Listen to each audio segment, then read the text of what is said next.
من که رفت، اما اگر گل رنگی ببینم بازی تمومه و من شماره لو میدم. خب چوب بکنیم. چوب بایومی هم اومدم 100% داخلش گل رنگی پیدا میشه. نمیدونم، من تا حالا داخلش گل رنگی ندیدم. اگر ببینم واقعا ناراحت میشم. لایک کن تا ناراحت نشم. خب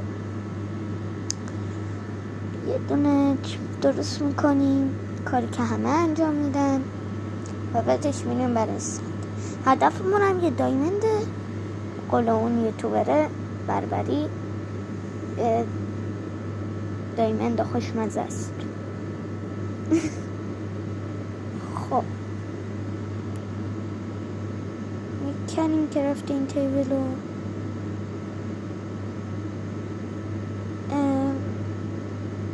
یه دقیقه صبر کنیم من اینا رو بکنم. آخه چرا باید داخل بایوم باشه؟ داشتم میگفتم،